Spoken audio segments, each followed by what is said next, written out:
بسم اللہ الرحمن الرحیم الحمد للہ وحدہ والصلاة والسلام علی من لا نبی بعدہ اما بعد۔ سلسلہ مشائخ نقشبند کے ملفوظات کا چل رہا ہے۔ حضرت خواجہ علی احمد ناظر صاحب سیدہ مجدہ فرماتے ہیں، عارف باللہ یعنی صاحب نسبت و صاحب بصیرت نسبت ڈالنا بھی جانتا ہے اور واپس لینا بھی جانتا ہے۔ اگر وہ کھینچ لے تو قلب کا ذکر یا اور اعضاء کا ذکر موقوف ہو جاتا ہے، اور جب ڈال دے یعنی نسبت تو وہ چالو ہو جاتا ہے، اور یہ دونوں باتیں اپنی جگہ درست ہیں۔ ذکر الہی کے لیے ذہن کو فری یعنی خالی رکھنا اور رہنا ضروری ہے۔ پراگندہ ذہن کے ساتھ یکسوئی ممکن نہیں، اس لیے سالکین کو چاہیے کہ وہ ذکر سے پہلے اپنے ذہن کو دیگر امور سے بالکل خالی کر دیں اور خالی رکھیں۔ نماز میں جب تک اطمینان و یکسوئی نہ ہو نماز کیا ہوگی؟ یعنی نماز مکمل کر لی اور نماز میں ادھر ادھر ذہن بھٹکتا رہا، کہہ رہے ہیں اس کی حقیقت کیا ہوگی اور وہ کیسے مؤثر ہوگی؟ کیونکہ نماز جب بندہ پڑھتا ہے تو ان الصلاۃ تنہی عن الفحشاء والمنکر کا مصداق بن جاتا ہے۔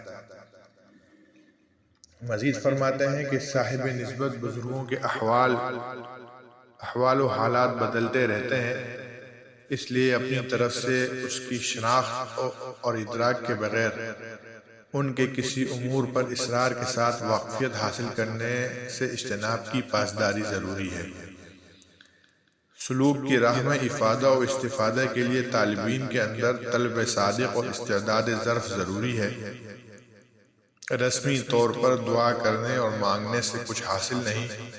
دعا ایک عبادت ہے، بلکہ عبادت کا مغز ہے، اور اس کے بھی کچھ آداب ہیں جس کی رعایت ضروری ہے۔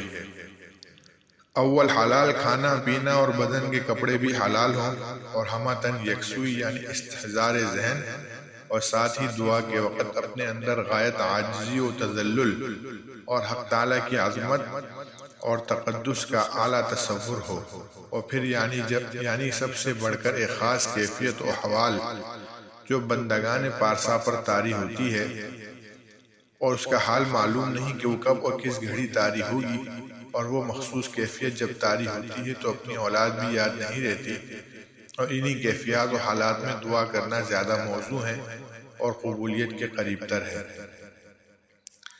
دیکھو یہ خاص بات اور خاص ہدایت ہے۔ تم تمام ذاکرین کے لیے چاہیے کہ تم سبھی لوگ خصوصی طور پر ان تمام چیزوں پر نگاہ رکھو، نہایت ضروری ہے۔ اول چیز مرچ، ثانی زیادہ مرغن اغذیہ، ان دونوں چیزوں کی کثرت استعمال سے حتی الامکان پرہیز رکھو، اور ثالث یہ کہ شکم کے اندر اندرونی چار اعضاء کے فنکشن میں کسی قسم کے فساد و بے اعتدالی پیدا ہونے سے بچاؤ۔ وہ چار خاص اعضاء یہ ہیں: معدہ، جگر، طحال یعنی تلی، اور چوتھی چیز مثانہ۔ ان چاروں اعضاء کے فنکشن میں کسی قسم کی خرابی پیدا ہونے کے اسباب پر کڑی نظر رکھو۔ اس کے واسطے تمام بادی اغذیہ مثلاً گوبھی وغیرہ کے کثرت استعمال سے پرہیز رکھو۔ اور آخری چیز یہ کہ جب کھانے کی خواہش باقی رہے کھانے سے ہاتھ کھینچ لو۔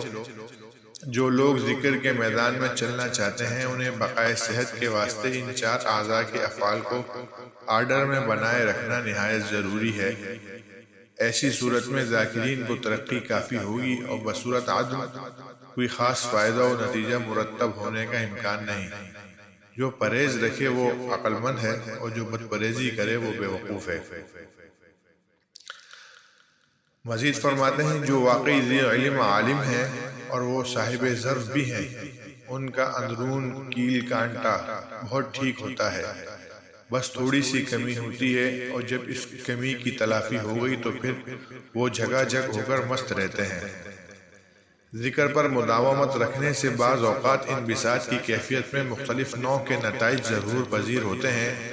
تعلیم و تدریس میں مشغول رہنے والوں پر تو کبھی علم و دانش کے چشمے ابل پڑتے ہیں، وہ بالکل بغل میں کسی کو ڈائریکشن دینے والا پاتے ہیں، اور اس وقت قلم خوب چلتا ہے۔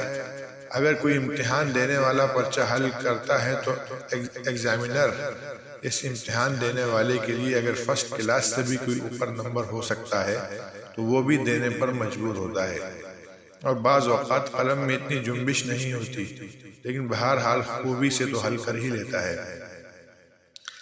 طبقہ علماء میں وہ علماء مجھے زیادہ محبوب و پسند ہیں جو کتاب و سنت پر استقامت کے ساتھ بہت ہلکی پھلکی اور سیدھی سادی زندگی بسر کرتے ہیں، اور کسی بھی جائز کسب معاش کے جائز صورتوں اور طریقوں کے اختیار کرنے میں اپنے اندر کوئی تنگی و گرانی یا سستی نہیں پاتے، یعنی بلا جھجک ہر محنت و جفاکشی کے کاموں میں لگ جاتے ہیں اور لگے رہتے ہیں، خواہ وہ حل چلانا ہو یا صنعت و حرفت یا تجارت یا اور کوئی محنت و مشقت کا کام ہو۔